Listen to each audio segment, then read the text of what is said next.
The best way to unravel the murder mystery and further disclose the cover-up is to trace the path of the witness shots and qualify the three-shot assassination. Note that use of silencers and/or grouping of shots in flurries are two ways to allow for more bullets while preserving the generally accepted sound of a three-shot assassination. The map shown, developed from researcher Don Rubido's more detailed, annotated, and scaled map of the assassination, shows the closely approximated position of most bullet hits in Daley Plaza the day of the assassination. Each hit is indicated by a red dot with a red circle around it. Starting at the top, there are at least 3 spots in the street that sparked or smoked to indicate a bullet hit to the viewer. One near Johnson's car, one to the right rear of the limo, and one to the left front. These occurred in the first part of the shooting between Z150 and Z225. Just before Z225, the president was hit in the back and the neck. Sometime after Z230, the limo windshield was hit. Some have reported this to be at Z255. The Stemmons freeway sign was hit and removed by the city within the first 1 or 2 hours after the assassination. The curb near Mary Mormon on the south side of Elm was hit. The sidewalk in front of Zapruder. Connolly took chest and wrist/thigh hits. The president was hit in the head. The windshield frame was hit. The manhole cover on the south side of Elm was hit, and the curb on Main, near the underpass, caused a fragment to hit spectator, Mr. Tague.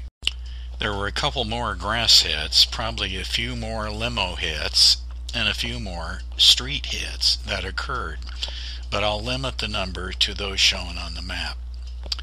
The way I tested for validity was to take each hit and align it with Kennedy's head using a ruler for all possible head positions within the kill zone, Z150 to Z320, and projecting past the president, see where the bullet could have originated for that shot. This is the straight line bearing of each shot aimed at the president and landing where it was observed. There were reports of gunmen in the east and west windows of the 6th floor of the book depository, 3 open windows in the Daltex building, 2 on the 2nd floor southwest side and 1 on the 3rd floor south side. There were possible rooftop shooters from the county records and county court buildings. There were 2 suspected Knoll parking lot shooters. There was evidence of shot within the limo, and the front windshield shot was witnessed by 2 police officers and a medical student to be front to back when they saw the windshield at Parkland. Alignment back toward the front suggests a shooter on Commerce Street or on the overpass near Commerce. The first 4 shots occurred at approximately Z150. The firecracker sound was due to the use of Mannlicher ammunition, which went out of production 20 years prior to this murder. Pop, pop, pop would be the sound, as timing was not well coordinated on the first series of shots. I'm suggesting one of the Knoll shooters hit the freeway sign and the bullet ended up near Johnson's car, causing 2 hits during this sequence. The manhole cover also lines up well with the limo at Z150 and the Daltex southernmost west facing. The sequence of these shots is not critical, only that they occurred early and sounded like firecrackers and were all attempts to hit the president. The second flurry of shots occurred near Z225, as alignment of bullet hits through the president's head is good back to the suspected shooter positions. Shot 5 would be the Tague shot. 6 is the throat shot, which would have come from either Knoll shooter. 7 hit the sidewalk in front of Zapruder. 8 hit Kennedy in the back at a steep down angle of about 45 degrees, as witnessed at the autopsy and later reported by Hoover. It was a Mannlicher round, weak and unable to penetrate more than an inch or 2, as was the frontal neck wound. and 9 was the windshield shot, occurring between Z230 and Z255, that had to come from the region of Commerce Street or the bridge to be reasonably aimed at Kennedy. A short sequence at Z290, shots 10 and 11, hit Connally in the back and the wrist from two different locations, with Connally more or less facing Zapruder. Shot 10 shows the correct bearing and elevation for a right rear armpit to 2 inch below the right nipple exit. It came from the county court building. Shot 11 is a down shot from the west window of the book depository for an unobstructed wrist to thigh hit. Shots 12 through 14 are the last flurry, counting the smoking shot from the knoll, 12, the fatal shot from the driver, 13, and the windshield frame shot, 14. 12 and 14 are probably weak Mannlicher rounds, as 12 smoked and 14 barely dented the windshield frame. While these alignments show reasonable bearing toward the president, a simultaneous side view of elevation is required to test for reasonable accuracy in height of the shot near Kennedy's head and correct distance of the bullet landing. Each shot here was subjected to both bearing and elevation tests.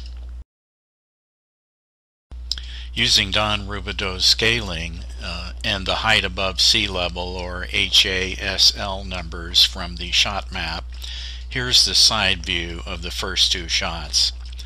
One landed to the right rear of the limo, and 2 landed front left of the limo. And for shots 3 and 4, we show the elevations for a knoll shot through the freeway sign and hitting the street near Johnson's car, and a shot from the southernmost west-facing window of the Daltex building, which had the correct height for a headshot at Z155, but was off to the left, or it was a few inches high at Z170. Shots 5 to 7 include the Tague shot, the next shot on Kennedy, and the Zapruder sidewalk shot. My calculations showed the 5th shot 3 inches high on Kennedy's head, but with perfect alignment at Z225. 6 was a hit on Kennedy's neck from the front, and 7 should have been a hit, but was probably a bit off to the right. Shot number 8 is the County Records building roof shot that hit Kennedy's back. The down angle from the building is 24 degrees, but the bearing is off 39 degrees. The resultant complex angle of entry was 45 degrees off of perpendicular to Kennedy's back. The track of shot 9, which came from Commerce Street area, is shown in several views here. Some have speculated that small facial wounds on Kennedy were caused by flying glass from this shot. Shot 10 was an unobstructed hit on Connally's back at his right armpit that exited below his right nipple, with a down angle in the 20-degree plus range. No other shooter would have the correct bearing for this shot at this time. Shot 11 is also the correct bearing and elevation for the wrist thigh hit. Shot 12 is the smoky shot from the knoll, which was in line for a hit, but must have been off to the left. The fall on the bullet to the limo is in line to have hit JFK in the neck-head area. The fatal shot and the windshield frame shots do not require a test for height. The frame shot was a foot or two off at 120 yards.